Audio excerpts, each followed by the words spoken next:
Assalamu alaikum students. Today we are going to start the work on Countdown Book 4. So let's take out the book. Page number you have to take out 198 and you have to take out practice sheet number 8. Today we will do the question number 5 and 6 on the notebook. In question number 5 you will do part A, B, C and D. 4 parts you will do on the notebook. And in question number 6 you will write the question. You will do part A, B and C. 3 parts of question 6 you will do. इसमें आपने 4 parts करने हैं और इसमें आपने 3 parts करने हैं. So let's take out the notebook for the work that we will start on the notebook. First of all, you have to take out the notebook and you have to write date 25/1/2021, classwork and Monday. Practice sheet number 8 and page number is 198. Question number 5. Write the common factors and HCF of these pairs of numbers. ठीक है, this is very easy. You have already done this work on your notebooks in first term. So let's revise this work again. ठीक है, अब क्या है A part में these are the two numbers they have given us 20 and 32. So first of all you will factorize these two numbers. You will write the number 20 and 32. ठीक है, अब 2 के टेबल में 10 20 कहाँ आता है. ठीक है, 2 कितने सार 20 होगा 10 सार. आपने यहाँ 10 लिख दिया. ठीक है, आपने जब भी फैक्टराइज करना होता है नंबर को तो आप पहला नंबर टेबल जो है वो स्टार्ट करते हैं. तो पहला टेबल आपका क्या है 2 का टेबल. 2 10 ज़ार 20. फिर आपने दोबारा देखा अगर 2 के टेबल में आता है तो आपने देख लिया 2 5 ज़ार 10. नेक्स्ट देखें 3 में 5 आता है नो. 4 में आता है नो. 5 में 5 आता है येस. तो 5 1 ज़ार 5. फिर आपने करना है 32 को फैक्टराइज. 2 के अब स्टार्टिंग टेबल जो होता है पहला टेबल आपने देखना है. पहला टेबल कौन सा होता है 2 का. ठीक है, डायरेक्ट हम 3 4 5 पे नहीं पहुंच जाते. फैक्टराइजेशन में जब भी आप करेंगे तो आप 2 से ही स्टार्ट करें ताकि आपका इजी मेथड स्टार्ट हो. तो 2 के टेबल में 32 कहाँ आता है नहीं आता. अगर आपको डायरेक्टली सॉल्व करना इस तरह मैं अगर सॉल्व करूँ तो मैं ऐसे करती हूँ कि हाँ कौन सा टेबल 3 आता है टेबल में नो 2 आता है. 3 से छोटा नंबर क्या है 2 आता है. तो 2 1 ज़ार 2. अब अगर 2 आता है तो 1 बच रहा है ना 3 में तो 1 हमने यहाँ कैरी दे दिया तो ये 12 बन गया. 2 6 ज़ार 12. ये इस तरह सॉल्व हुआ. अगर ये मेथड भी आपको अगर आसान नहीं लगता तो आप क्या करेंगे 32 को यहाँ साइड पे रफ वर्क में लिख लें. तो 2 से डिवाइड कर लें. 2 1 ज़ार 2. अब देखिए यहाँ रिमाइंडर बचा है ना वही जो इसमें से 3 में से 1 बचता है तो वह यहाँ लिख देते हैं. ठीक है, नेक्स्ट 2 नीचे आ गया और 2 6 ज़ार 12. ठीक, ये आपका सॉल्व हो गया. 16 आंसर आया. 16 तो 2 के टेबल में डायरेक्टली आ जाता है. 2 8 ज़ार 16. फिर देखेंगे में 2 के टेबल में 8 आता है या नहीं. जी आता है. 2 4 ज़ार 8 आता है. इसी तरह फिर 4 2 के टेबल में आता है. 2 2 ज़ार 4. इसी तरह 2 आता है. फिर 2 1 ज़ार 2. ठीक है, तो इस तरह आप फैक्टराइज करने के बाद आप इनके फैक्टर्स लिखेंगे. Factors of 20 2 2 and 5. 2 multiply by 2 multiply by 5. Factors of 32 2 multiply by 2 multiply by 2 multiply by 2 multiply by 2.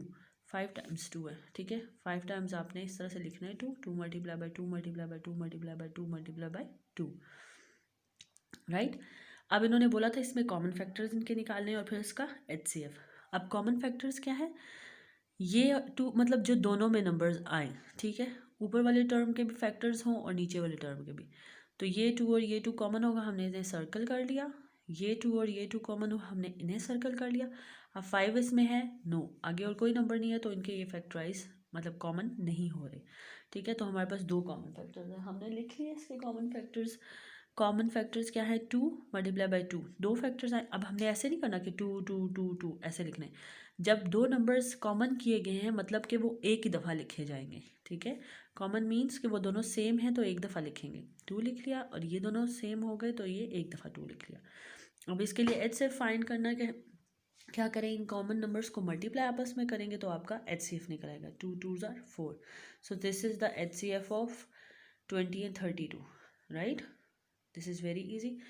Next B part भी आपने सेम प्रोसीजर के साथ करना है जो मैंने अभी आपको समझाया है. डिटेल फॉर्म में समझाया हुआ है. अगर इसमें कोई भी डिफ़िकल्टी होती है तो आप मुझसे दोबारा पूछ सकते हैं बिला झिझक.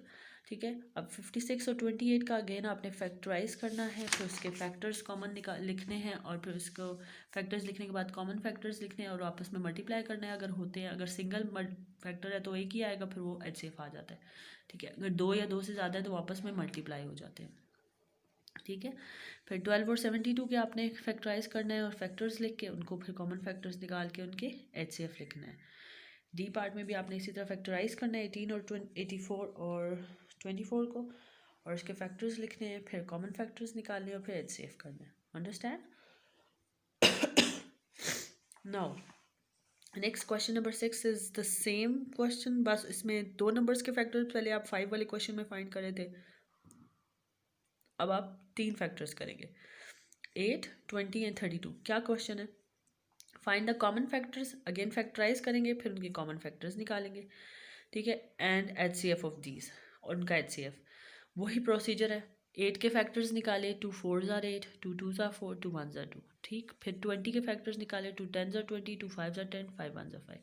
फिर 32 के फैक्टर्स निकाले, 2 16s are 32, अगेन डिवाइड करें जैसे पीछे किया था, 2 8s are 16, 2 4s are 8, 2 2s are 4, 2 2 1s are 2।